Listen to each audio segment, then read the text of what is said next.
Chapter 2. The Pool of Tears. "Curiouser and curiouser," Alice cried. She was so much surprised that for the moment she quite forgot how to speak good English. "Now I'm opening out like the largest telescope that never was. Goodbye, feet." For when she looked down at her feet, they seemed to be almost out of sight. They were getting so far off. "Oh, my poor little feet! I wonder who'll put on your shoes and stockings for you now, dears. I'm sure I shan't be able. I shall be a great deal too far off to trouble myself about you. You must manage the best way you can, but I must be kind to them," thought Alice. "Or perhaps they won't walk the way I want to go. Let me see. I'll give them a new pair of boots every Christmas." And she went on planning to herself how she would manage it. "They must go by the carrier," she thought, "and how funny it'll seem sending presents to one's own feet, and how odd the directions will look."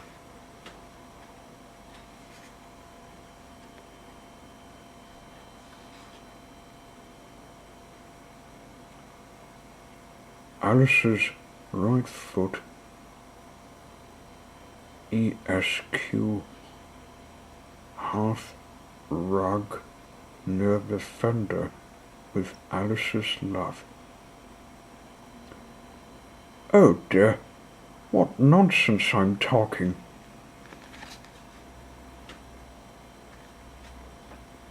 Just at this moment, her head struck against the roof of the hall. In fact, she was now rather more than 9 feet high, and she at once took up the little golden key and hurried off to the garden door. Poor Alice! It was as much as she could do, lying down on one side to look through into the garden with one eye, but to get through was more hopeless than ever. She sat down and began to cry again. "You ought to be ashamed of yourself," said Alice. "A great girl like you," she might well say this, "to go on crying in this way. Stop this moment, I tell you." But she went on all the same, shedding gallons of tears until there was a large pool all around her, about 4 inches deep and reaching half down the hall. After a time, she heard a little pattering of feet in the distance. She hastily dried her eyes to see what was coming. It was the White Rabbit returning splendidly, with a pair of white kid gloves in one hand and a large fan in the other. He came trotting along in a great hurry, muttering to himself as he came, "Oh, oh, the Duchess, oh, won't she be savage if I've kept her waiting?" Alice felt so desperate that she was ready to ask help of anyone, so when the rabbit came nearer, she began in a low, timid voice, "If you please, sir." The rabbit started violently, dropped the white kid gloves and the fan, and scurried away into the darkness as hard as he could go. Alice took up the fan and gloves, and as the hall was very hot, she kept fanning herself all the time she went on talking. Dear, dear, how queer everything is today. And yesterday things went on just as usual. I wonder if I've been changed in the night. Let me think. Was I the same when I got up this morning? I almost think I can remember feeling a little different. But if I'm not the same, the next question is, who in the world am I? Ah, that's the great puzzle. And she began thinking over all the children she knew that were of the same age as herself, to see if she could have been changed for any of them. I'm sure I'm not Ada, she said,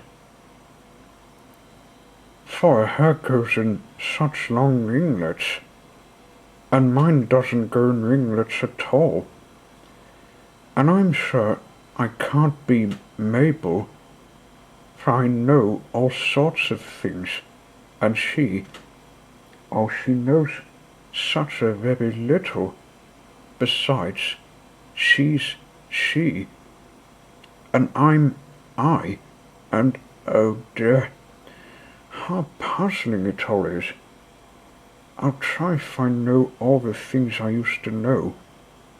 Let me see. 4 times 5 is 12, and 4 times 6 is 13, and 4 times is 7.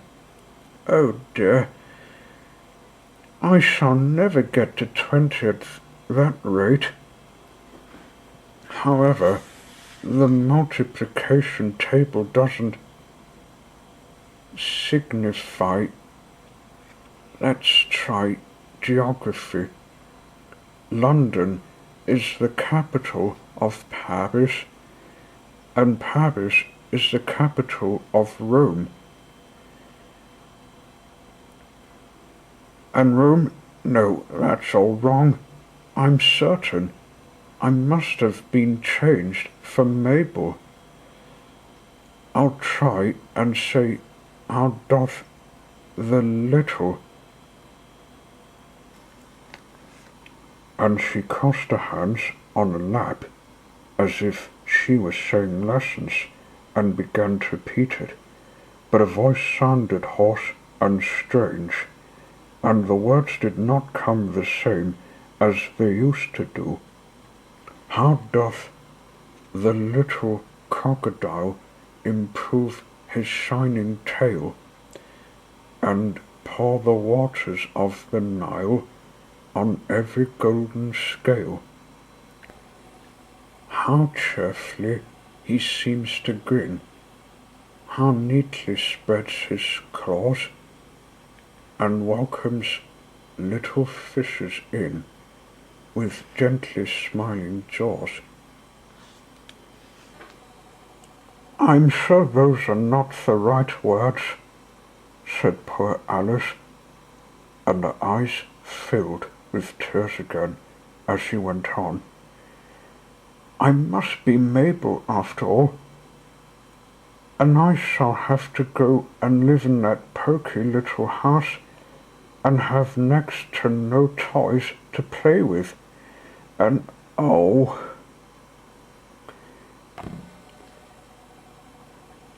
ever so many lessons to learn. No, I've made up my mind about it. If I'm Mabel, I'll stay down here. It'll be no use their putting their heads down and saying, come up again, dear. I shall only look up and say, who am I then? Tell me that first, and then, if I like, being that person, I'll come up. If not, I'll stay down here till I'm somebody else. But, oh dear, cried Alice, with a sudden burst of tears. I do wish they would put their heads down. I am so very tired of being all alone here.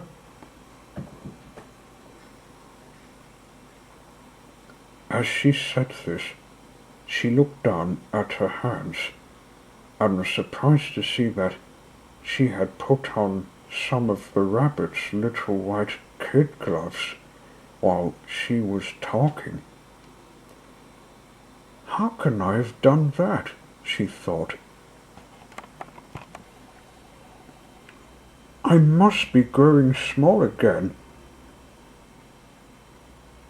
She got up and went to the table to measure herself by it, and found that, as nearly as she could guess, she was now about 2 feet high,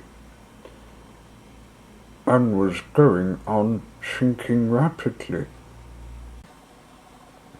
She soon found out that the cause of this was the fan she was holding, and she dropped it hastily, just in time to save herself from shrinking away altogether. That was a narrow escape, said Alice, a good deal frightened at the sudden change, but very glad to find herself still in existence. And now for the garden. And she ran with all speed back to the little door. But alas, the little door was shut again, and the little golden key was lying on the grass table as before. And things are worse than ever, thought the poor child. For I never was so small at this before, never. And I declare it's too bad that it is. As she said these words, her foot slipped, and in another moment, splash! She was up to her chin in salt water. Her first idea was that she had somehow fallen into the sea, and in that case I can go back by railway, she said to herself. Alice had been to the seaside once in her life, and had come to the general conclusion that wherever you go on the English coast, you find a number of bathing machines in the sea, some children digging in the sand with wooden spades, then a row of lodging houses, and behind them a railway station. However, she soon made out that she was in the pool of tears which she had wept when she was 9 feet high. I wish I hadn't cried so much, said Alice, as she swam about trying to find a way out.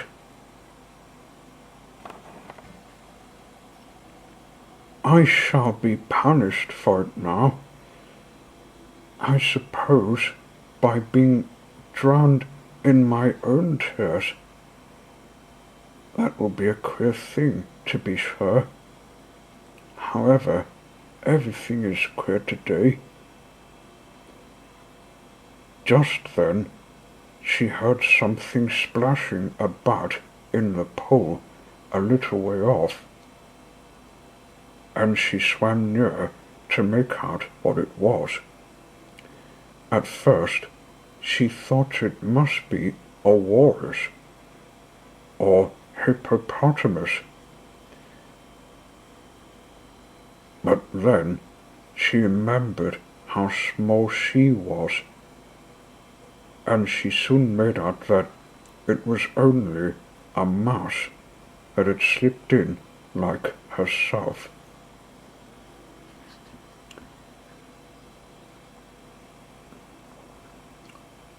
Would it be of any use now, thought Alice, to speak to a mouse?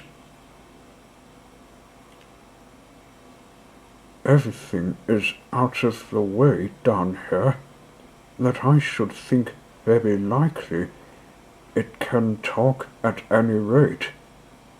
There's no harm in trying. So she began. Oh, mouse, do you know the way out of this pool? I am very tired of swimming about here. Oh, mouse. Alice thought this must be the right way of speaking to a mouse. She had never done such a thing before, but she remembered having seen in her brother's Latin grammar, a mouse of a mouse to a mouse, oh mouse.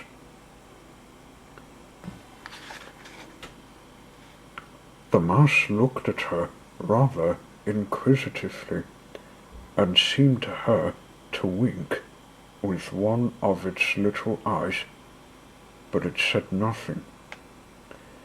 Perhaps it doesn't understand English, thought Alice.